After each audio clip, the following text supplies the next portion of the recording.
দর্শক, মাত্র কয়েকদিন আগে আপনাদের সামনে সেনাবাহিনীর উদ্দেশ্যে আমার একটি আহ্বান ছিল। যেই ইস্যুটি এই মুহূর্তে বাংলাদেশের জন্য সবচেয়ে স্পর্শকাতর, মানুষকে ভাবিয়ে তুলেছে। রাখাইনের উদ্দেশ্যে বাংলাদেশের মধ্য দিয়ে আসলে করিডোর দেওয়ার বিষয়ে সরকার কোনো সিদ্ধান্ত নিতে যাচ্ছে কিনা, প্রতিটি মানুষ উদ্বেগের মধ্যে।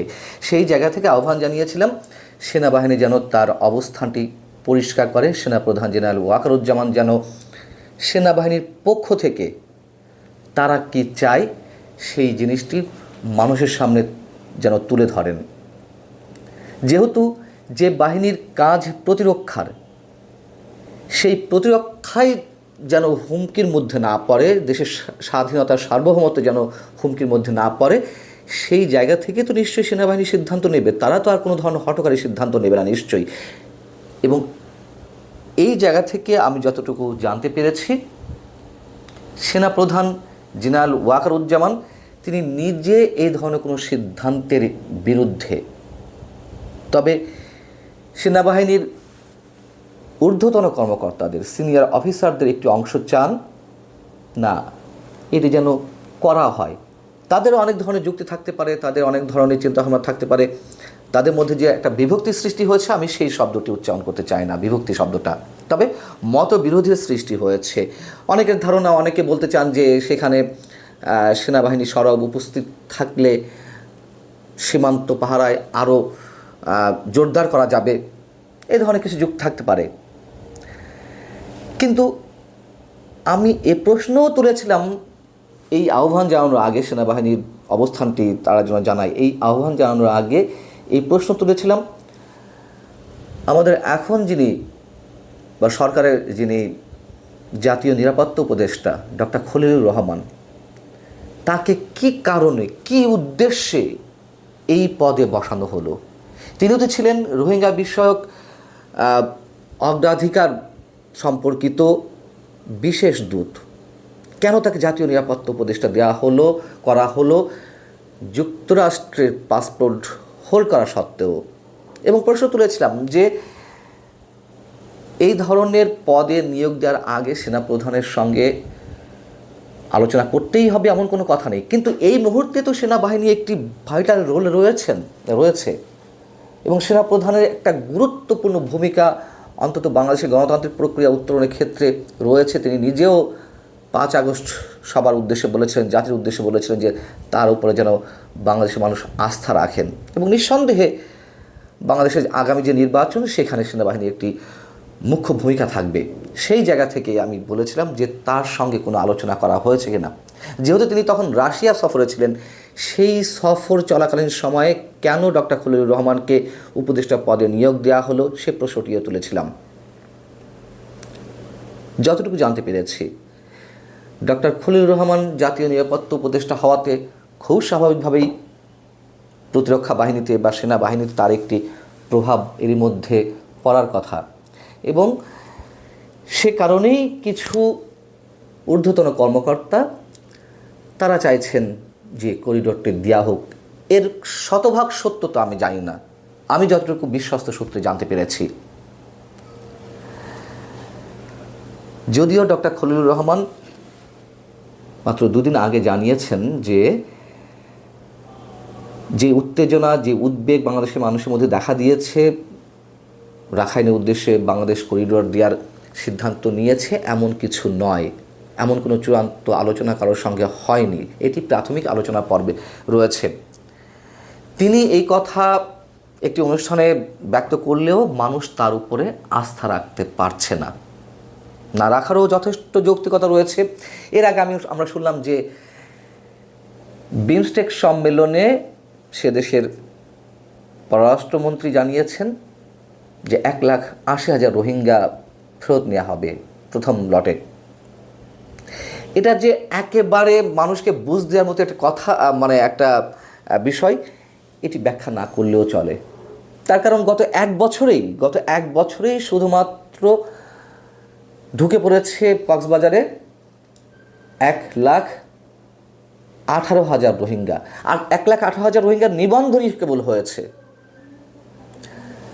এর বাইরে তো আরও অনেকে থাকতে পারে।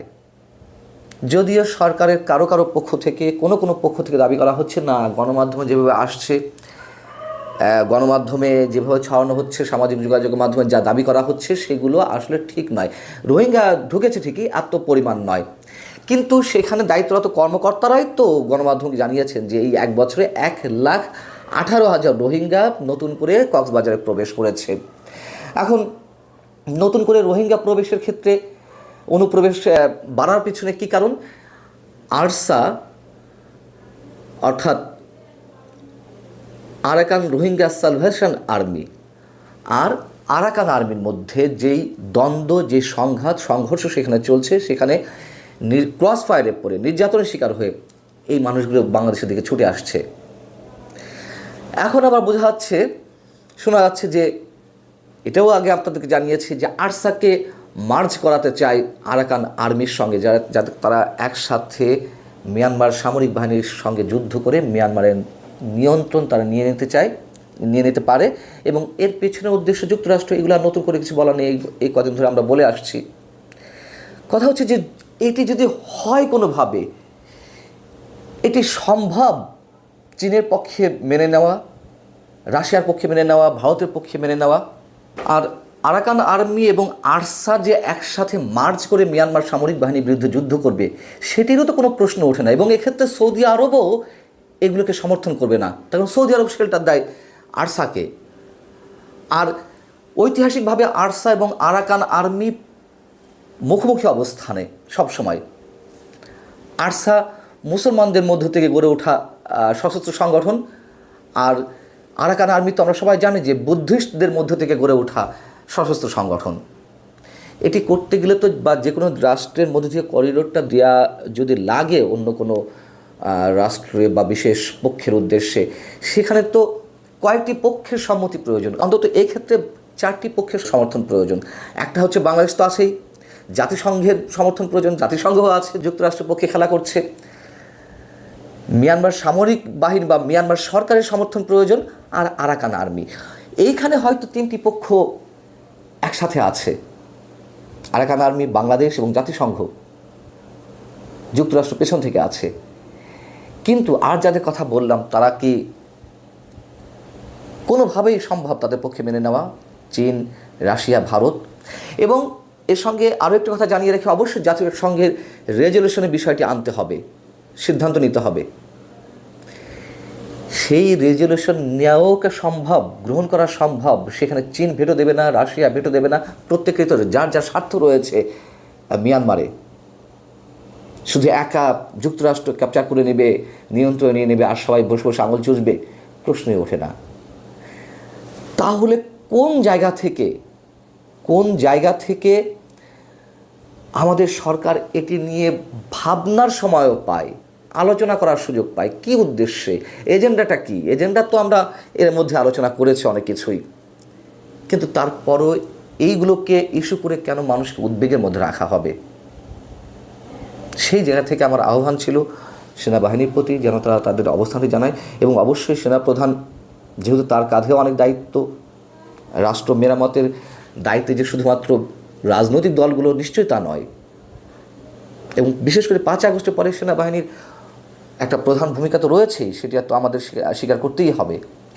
সেই জায়গা থেকে অবশ্যই আমরা যে তথ্যগুলো পাচ্ছি, যে সংবাদগুলো পাচ্ছি, যেই মতবিরোধী সৃষ্টি হয়েছে, সেগুলো আমরা তো আশা করব দেশের স্বার্থে, ব্যক্তি বিশেষের কোনো স্বার্থে নয়, দেশের স্বার্থে সেনা সদস্যরা ঐক্যমত্যে পৌঁছাবেন এবং সেটি যত দ্রুত সম্ভব সেনাপ্রধান যেন আমাদেরকে তাদের অবস্থানটি পরিষ্কার করেন।